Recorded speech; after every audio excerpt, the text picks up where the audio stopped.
dans son amour pour Jésus. Et c'est ça, cette Marie de Magdala. On va voir juste 2-3 choses sur elle. Et puis, on va se concentrer sur le fait que ce que Jésus cherche dans nos cœurs, ce n'est pas des statuts. C'est notre amour pur et profond pour lui. Et c'est ça qui est démontré par la vie de Marie de Magdala. En fait, elle vient d'une ville qui s'appelle Magdala. Et Magdala, comme Capernaum, est située au bord de la mer de Galilée. Donc, une ville côtière de la mer de Galilée. Pas une ville qui est tellement importante, c'était la Galilée. Et les Galiléens étaient méprisés par les Judéens, les Israéliens de Judée. Mais donc, elle vient de la Galilée. Et puis, deuxième chose qu'on apprend d'elle dans Luc 8, 2, et puis Marc 16, 9, on apprend d'elle que Jésus avait chassé d'elle 7 démons. D'accord? Donc, on peut dire que dans la société, elle n'avait pas tellement un statut assez élevé. Mais c'est elle qui est en fait un exemple typique quand on parle de quelqu'un qui a aimé Jésus. C'est Marie de Magdala qui va nous servir aujourd'hui comme exemple. Pourquoi je le prends aujourd'hui? Parce que j'aimerais parler des femmes qui étaient au pied de la croix. Mais quand on lit le récit de Matthieu, de Marc, de Luc et de Jean, des personnes qui étaient au pied de la croix, on mentionne les noms de certaines femmes. D'accord?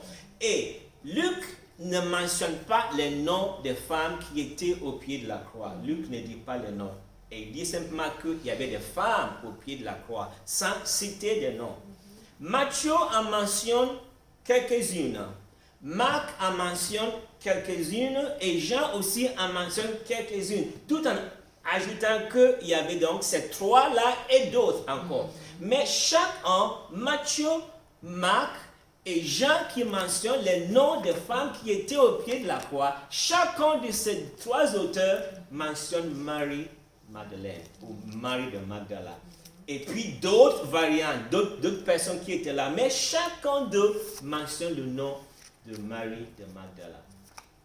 Et puis à la résurrection, on va voir c'est tel que Jésus va d'abord se révéler. Si vous étiez à la place de Pierre, mais Jésus, pourquoi tu ne t'es pas révélé à moi? Le bishop, l'archevêque en question, pourquoi ce n'est pas à moi que tu t'es révélé? Pourquoi tu es parti te révéler à une dame à qui j'ai même assisté à chasser cette démon d'elle? Mais Jésus quand même. Alléluia. Amen. Mais j'imagine que l'expérience que Pierre a eue avec Jésus, on va le voir plus tard, l'a interpellé. Après la résurrection, Jésus va appeler Pierre, ou va aller le rencontrer au bord de la mer de Tibériade, et il va lui dire, Pierre, est-ce que tu m'aimes plus que ces poissons-là? Et à 3 reprises, il va poser à Pierre la même question. Est-ce que tu m'aimes plus que ces choses-là? Et Pierre, sûrement, imaginons, certains pensent que, parce que Pierre avait renié Jésus 3 fois, c'est une manière de le faire repentir ou de le rétablir. Je ne pense pas. Je ne pense pas que... Parce qu'il est dit que Pierre, après avoir renié Jésus, il s'est repenti. Il a pleuré, il est dit amèrement. D'accord? Et on sait que la Bible dit que quand on se repent, quand on demande pardon à Dieu pour quelque chose, il nous pardonne. Donc Dieu ne va pas faire payer à Pierre pour l'avoir renié 3 fois. Il ne va pas lui faire payer en le questionnant 3 fois si tu m'aimes ou pas. Mais je crois que ce que Jésus voulait faire croire à Pierre, savoir à Pierre est que, écoute Pierre, ce que compte pour moi, ce n'est pas le fait de venir me suivre en cherchant quelque chose. Ce qui compte pour moi, c'est me suivre avec de l'amour et de l'amour pur. Oui, Pierre, tu vas être le responsable de l'église qui va commencer, mais tu ne vas pas être responsable à cause d'autres motivations que celle de celui qui m'aime et qui m'aime un amour simple et pur. Alléluia. C'est ce qu'on va voir ce matin. D'abord, j'aimerais dire que plusieurs personnes viennent pour suivre Jésus pour plusieurs raisons. D'accord? Il y en a qui viennent poursuivre Jésus parce qu'il vaut des miracles, il vaut des guérisons. Il y en a qui viennent poursuivre Jésus parce qu'il vaut se servir de Jésus pour être populaire. Vous avez l'image de l'âne sur lequel Jésus s'était assis pour aller à Jérusalem. D'accord? Mais il y en a qui viennent poursuivre Jésus et qui vont faire l'inverse. Ils veulent que Jésus soit l'âne sur lequel ils vont s'asseoir et dire ouais, populaire, voilà. Et puis les gens disent ouais, le grand pasteur, le grand bishop, le grand archevêque, le grand homme de Dieu. Donc Jésus devient l'âne, eux ils sont assis et puis c'est eux qui sont glorifiés. Non, Jésus veut que nous soyons comme Marie de Magdala, que nous soyons l'âne. C'est moi qui dois être l'âne sur lequel Jésus s'assoit. Et je dis, oui maître, où est-ce que tu veux que j'aille? Et le maître dit, à droite. Merci maître. Ou à gauche. Merci maître. Malheureusement, aujourd'hui, on vous fait l'inverse. Quand je discerne que tu es venu pour utiliser Jésus, je ne vais pas te laisser la place. C'est Jésus plutôt qui doit nous utiliser. Alléluia. Je ne dois pas utiliser Jésus. Je ne dois pas faire de Jésus une âne et je monte dessus sur Jésus pour que je sois populaire. Oui. Non, c'est moi qui deviens une âne. Ma vie doit être une âne pour la gloire de Jésus. Alléluia. Et c'est ça, je crois, que était l'exemple de Marie de Magdala. Et c'est pourquoi Jésus va l'utiliser pour un exemple. Jésus va se servir pour nous montrer que ce qu'il vaut, c'est quelqu'un qui est là et qui l'aime d'un amour sincère, d'un amour pur. Il disait que tous les trois évangélistes qui ont décrit la scène de la croix ont mentionné le nom de Magdala. Pour question de temps, je vais juste lire Marc 16. Marc 16 et le verset 9. Marc 16, verset 9. Et on va regarder pourquoi Dieu va utiliser Marie de Magdala pour la première personne à le voir. Marc 16, 9 dit, Jésus, ressuscité le matin du premier jour de la semaine, apparut d'abord à Marie-Madeleine de laquelle il avait chassé sept démons. Ouais, la Bible est tellement intéressante parce que ici, d'abord, la Bible précise qu'elle était la première personne à qui Jésus s'était apparu, mais il précise aussi que c'est elle dans laquelle sept démons avaient été chassés. Et pourtant, c'est elle que Dieu va faire l'honneur d'être la première personne à voir Jésus ressuscité. Et la première personne à aller annoncer aux apôtres qu'il est ressuscité. Et parce qu'il dit, elle alla apporter la nouvelle à ceux qui avaient été avec lui et qui menaient deuil et pleuraient. Quand ils entendirent qu'il vivait et qu'elle avait vu, ils ne la crurent pas. Il ne la crurent pas. Toi qui en as sept démons, non, c'est pas possible ça. Il allait venir nous montrer à nous, c'est nous les apôtres, les grands apôtres. Il y a quelques jours, il mangeait avec nous. On n'était que 12 à manger avec lui. Pourquoi il va se révéler à toi et non pas à nous les chefs? Jésus ne cherche pas des chefs. Il cherche des hommes, des femmes qu'il aime. Et qu'il aime de tout leur cœur. Alléluia. Alléluia. Quand on va arriver au ciel un jour, Jésus ne va pas d'abord regarder qu'est-ce que tu as fait pour moi, mais d'abord combien tu m'as aimé. Combien je l'ai aimé sur cette terre. C'est la première chose que Dieu regarde. Combien est mon amour, mon attachement, mon dévouement pour Jésus. Alléluia. Et Marie-Madeleine est celle-là qui démontre quelqu'un qui vraiment aime Jésus.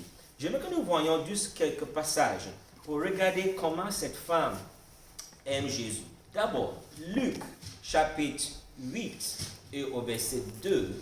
Luc 8, 2, il est dit, et quelques femmes qui étaient guéries d'esprits mauvais et des maladies. Marie appelée Madeleine. Bon, lisons un peu plus, verset 1. Ensuite, Jésus allait de ville en ville et de village en village. Il prêchait et annonçait la bonne nouvelle du royaume de Dieu. Les 12 étaient avec lui. Et quelques femmes qui avaient été guéries d'esprits mauvais et de maladies. Marie appelée Madeleine, de qui était sortie cette femme. Jeanne, femme de Chuza, intendant d'Hérode. Suzanne et plusieurs autres qui les assistaient de leur bien.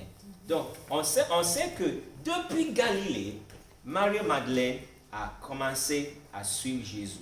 Depuis Galilée. Dans 3 autres passages, comme je disais, dans les évangiles, on la voit au pied de la croix. Je vais lire juste un seul de ces passages pour que nous puissions gagner un peu de temps. Matthieu 27. Matthieu 27, je vais lire le 56. Matthieu 27, 56. Parmi elles était Marie-Madeleine, Marie, mère de Jacques et de Joseph, et la mère des fils de Zébédée. Donc là, on la voit au pied de la croix. Et puis, on la voit à la résurrection, ou bien au jour de la résurrection, il était encore là. Et là, c'est là qu'on va juste s'attarder un tout petit peu aujourd'hui, ce matin, pour voir combien était l'amour de cette femme pour Jésus. Jean, chapitre 20, il dit, le premier jour de la semaine, Marie-Madeleine s'est rendue au tombeau dès le matin, comme il faisait encore obscur. Et elle vit que la pierre était enlevée du tombeau. Elle courut trouver Simon-Pierre et l'autre disciple que Jésus aimait. Elle leur dit, on a enlevé du tombeau le Seigneur et nous ne savons pas où on l'a mis. Là, il dit, nous ne savons parce que elle était avec d'autres femmes qui sont allées au tombeau. C'est pourquoi elle dit, nous ne savons. Verset 3, Pierre et l'autre disciple sortirent pour aller au tombeau. Ils couraient tous deux ensemble. Mais l'autre disciple courut plus vite que Pierre et arriva le premier au tombeau. Il se baissa, vit les bandelettes qui étaient là, pourtant il n'entra pas. Simon-Pierre, qui le suivait, arriva. Il entra dans le tombeau, aperçut les bandelettes qui étaient là, et le linge qu'on avait mis sur la tête de Jésus, non pas avec les bandelettes, mais roulé à une place à part. Alors, l'autre disciple qui était arrivé le premier au tombeau entra aussi, le vit et y crut. Car il n'avait pas encore compris l'écriture selon laquelle Jésus devait ressusciter d'entre les morts. Et les disciples s'en retournaient chez eux. Cependant, Marie se tenait dehors, près du tombeau, et pleurait. Comme elle pleurait, elle se baissa pour regarder dans le tombeau et vit 2 anges vêtus de blanc assis à la place où avait été couché le corps de Jésus, l'un à la tête, l'autre aux pieds. Il lui dit, « Femme, pourquoi pleures-tu » Elle répondit, « Parce qu'on a enlevé mon Seigneur et je ne sais où on l'a mis. » En disant cela, elle se retourna et vit Jésus debout, mais elle ne savait pas que c'était Jésus. Jésus lui dit, « Femme, pourquoi pleures-tu? Qui cherches-tu » Pensant que c'était le jardinier, elle lui dit, « Seigneur, si c'est toi qui l'as emporté, dis-moi où tu l'as mis, et je le prendrai. » Jésus lui dit, « Marie. » Elle se retourna et lui dit en hébreu, « Rabouni », c'est-à-dire maître. Jésus lui dit, « Ne me touche pas, car je ne suis pas encore monté vers mon Père, mais va vers mes frères et dis-leur que je monte vers mon Père et votre Père, vers Dieu et votre Dieu. » Marie-Madeleine vint annoncer aux disciples qu'elle avait vu le Seigneur et qu'il lui avait dit ces choses. Alléluia. Et on a vu dans Marc que les disciples n'ont pas cru. Mais regardons Marie-Magdala. Tout le monde, ou disons, avec elle, il y avait d'autres femmes qui sont allées au tombeau. Ces femmes qui sont allées au tombeau avec elle, si on lit bien ce passage, qu'est-ce qu'elles ont fait? Elles sont retournées chez elles. Ou elles sont reparties à la maison. Pierre et Jean, qui étaient allés aussi au tombeau, ils ont vu qu'il n'y avait pas le corps de Jésus. Qu'est-ce qu'ils ont fait? ils sont retournés aussi à la maison. Et Marie, toute seule, elle est restée au tombeau en train de pleurer. Nous savons que dans la croyance de l'époque, on croit qu'il y a des esprits dans le cimetière, d'accord? Donc, rester au cimetière toute seule, déjà, il faut être brave en tant que femme, d'accord? Il y a une sorte de crainte, ça peut être des superstitions qui fait que aller au tombeau n'est pas vraiment un endroit facile. Mais son amour pour Jésus a fait qu'elle n'avait même pas peur. En fait, elle ne se rendait même pas compte qu'elle était au tombeau. Au point que 2 anges se sont apparus à elle et elle continuait à pleurer. 2 anges se sont apparus et regarde ce que les anges ont dit. Les anges leur ont donné des paroles très claires. Il dit, et vit 2 anges vêtus de blanc, assis à la place où avait été couché le corps de Jésus, l'un à la tête, l'autre aux pieds. Il lui dit, femme, pourquoi pleures-tu? Elle leur répondit, parce qu'on a enlevé mon Seigneur et je ne sais où on l'a mis.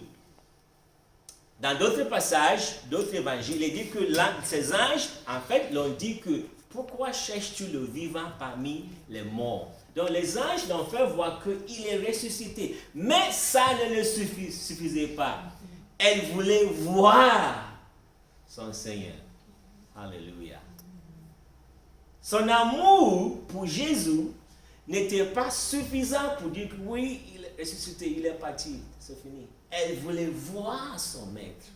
Et Jésus était obligé, si je peux employer ce mot, de se montrer à elle. Parce que cet amour était fort et puissant. Je vais nous mettre en garde dans ceci. Il y a certains courants de pensée qui disaient qu'il y avait quelque chose entre Jésus et Marie de Madeleine. Si jamais tu entends quelqu'un penser ou dire ça, il dit que ça c'est une pensée démoniaque.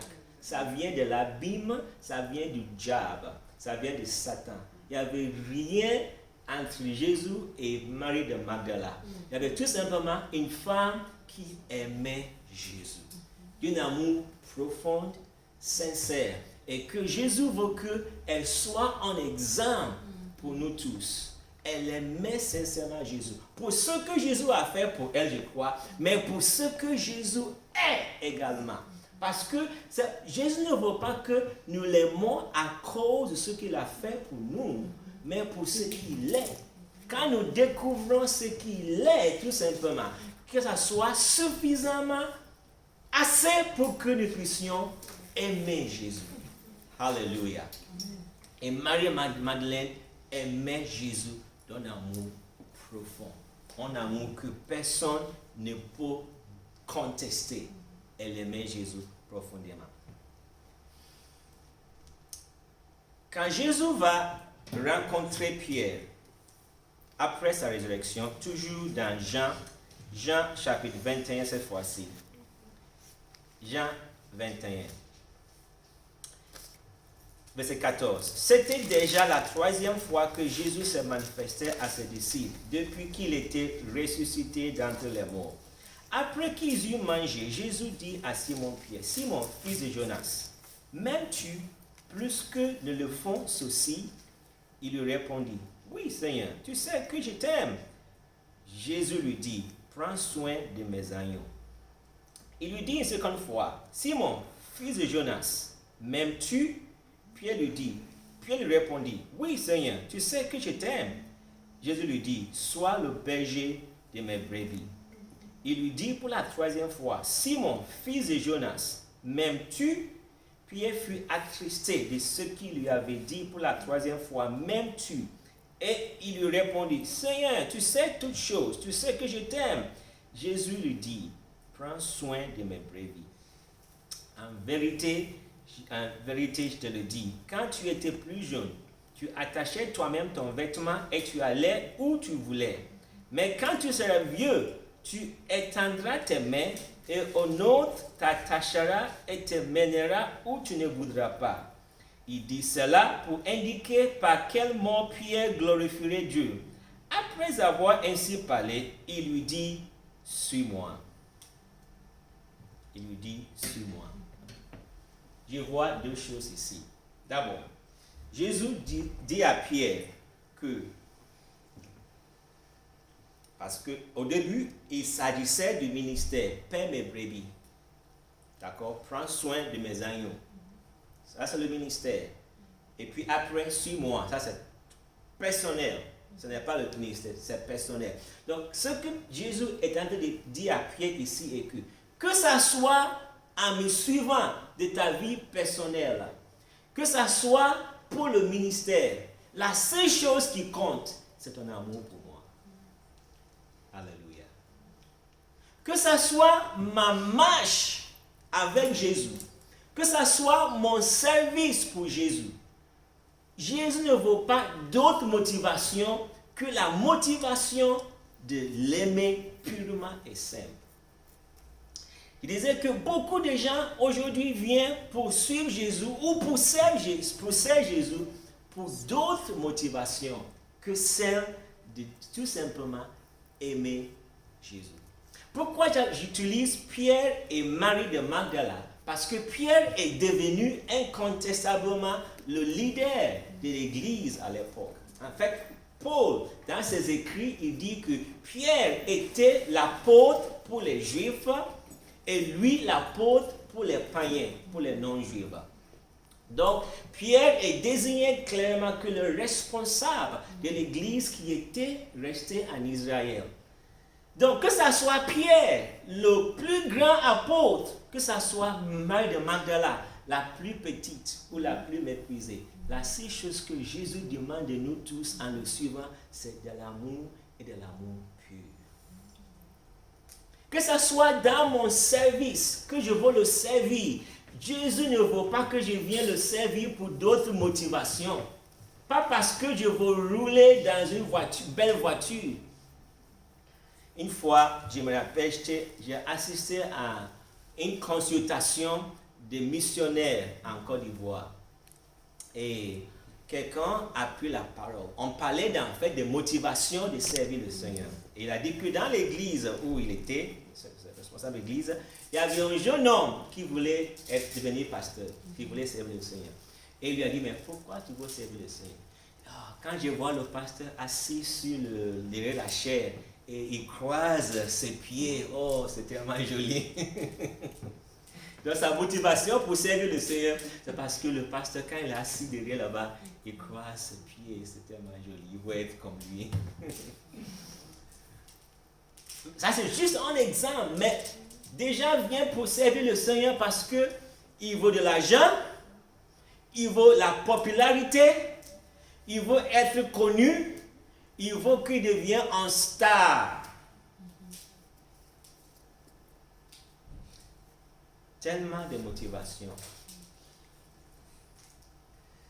Récemment, j'ai dit à quelqu'un, non, tu ne peux pas me servir pour accomplir tes ambitions. Parce que Jésus ne veut pas que nous venons pour l'utiliser à servir nos ambitions. J'avais mes ambitions aussi avant de venir à Jésus. Et quand je viens à Jésus, je viens soumettre ma vie à Jésus et dire comme Paul a demandé à Jésus, que veux-tu que je fasse pour toi? Mais malheureusement, certaines personnes viennent à Jésus pour se servir de lui pour accomplir leurs ambitions. Leurs ambitions, peut-être qu'ils n'ont pas pu accomplir dans le monde. Maintenant, ils voient une occasion pour pouvoir accomplir leurs ambitions.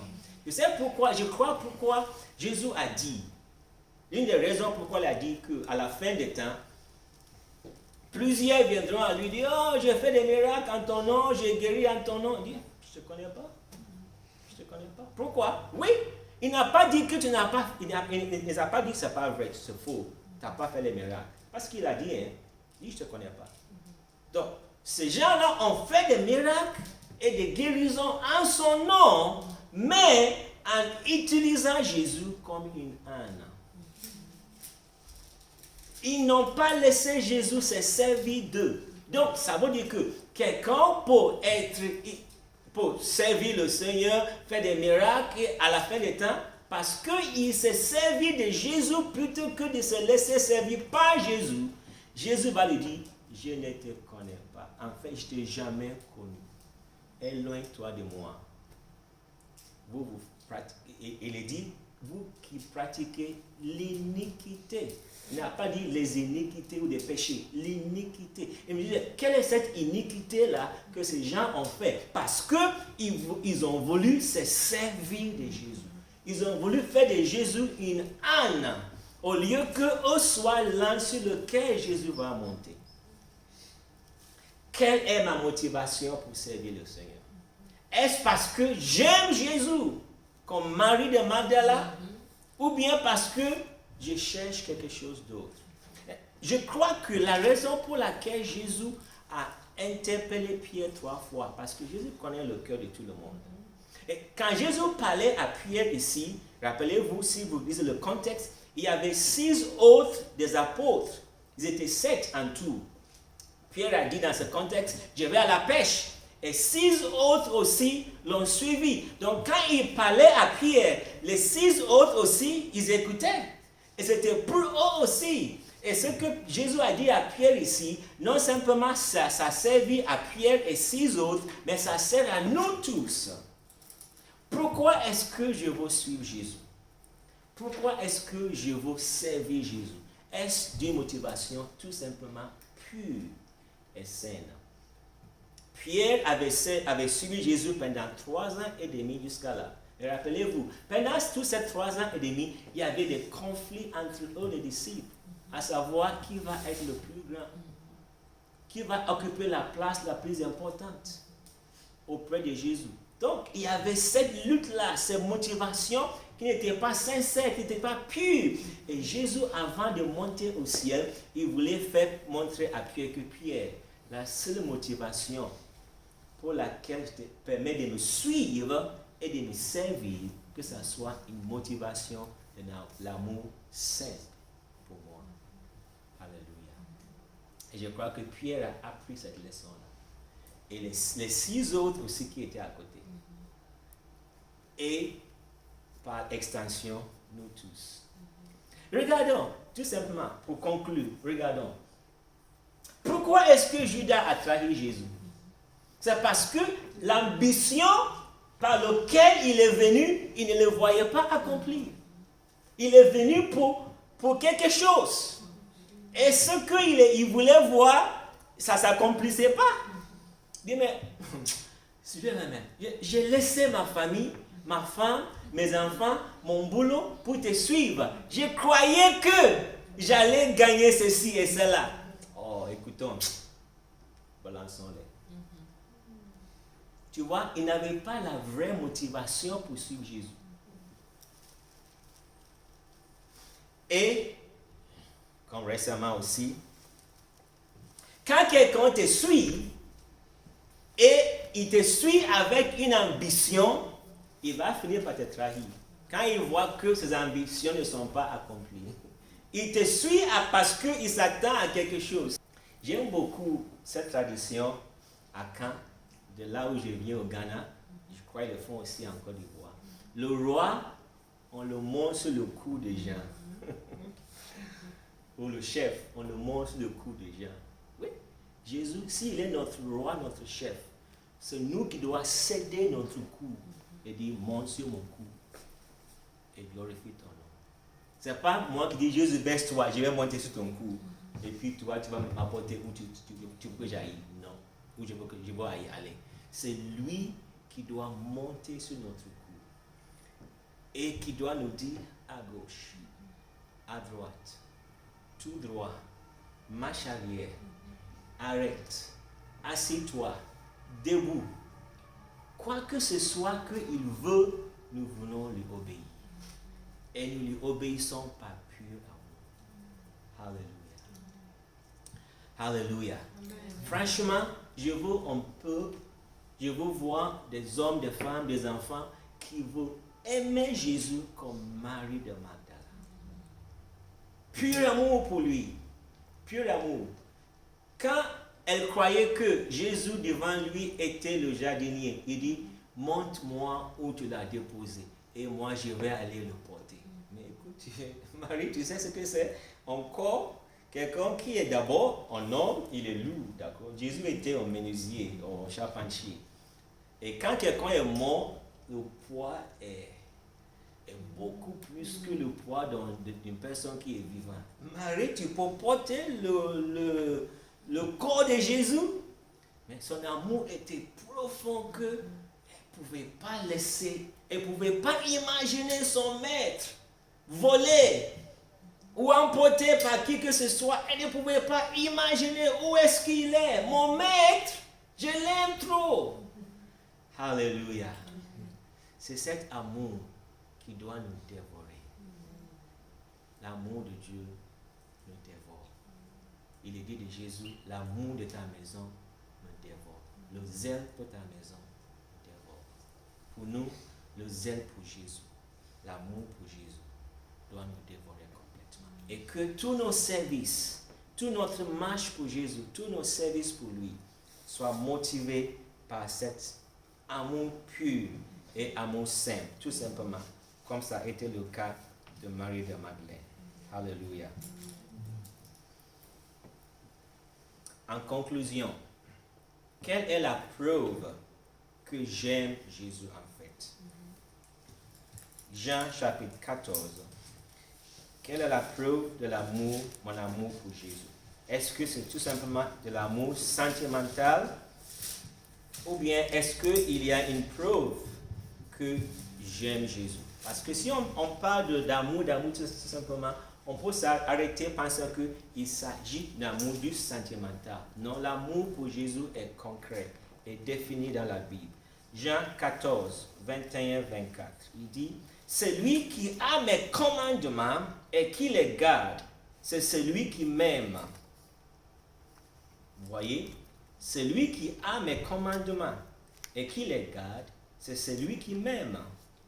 Celui qui m'aime sera aimé de mon Père.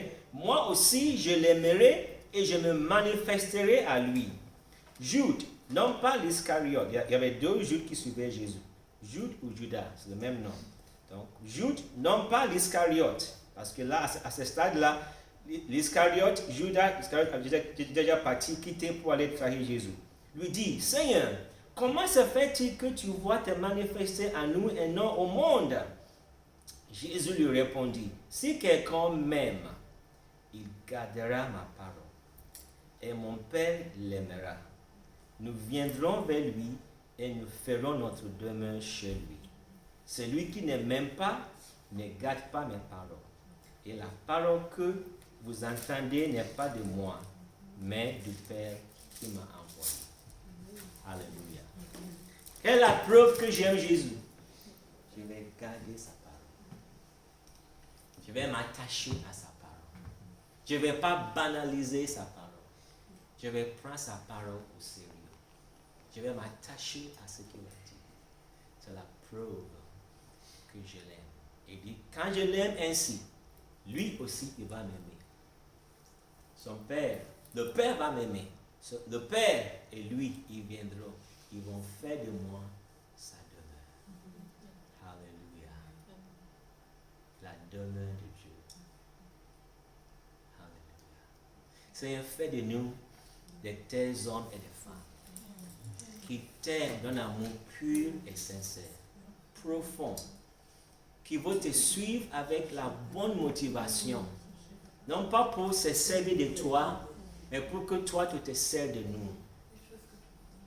Que notre marche avec toi, que notre service pour toi soit motivé par une et une seule chose, parce que nous t'aimons. Et la preuve que nous t'aimons sera que nous obéissons à ta parole. Nous marchons selon ta parole. Béni sois-tu, Seigneur. Gloire et honneur, puissance et majesté à toi. Alléluia. Nous voulons chacun de nous, Père, ce matin, prier que nous ayons cet amour pur et sincère que Marie de Magdala avait pour toi. Des hommes, des femmes qui t'aiment d'un amour profond, un amour puissant, un amour que, comme dit Romains chapitre 8, rien ne peut nous séparer de l'amour de Christ. Alléluia. L'amour de Dieu manifesté en Jésus-Christ. Béni sois-tu, Père. Bénis ce week-end. Bénis cette semaine. Que ton nom soit glorifié dans nos vies. Au nom de Jésus-Christ. Amen.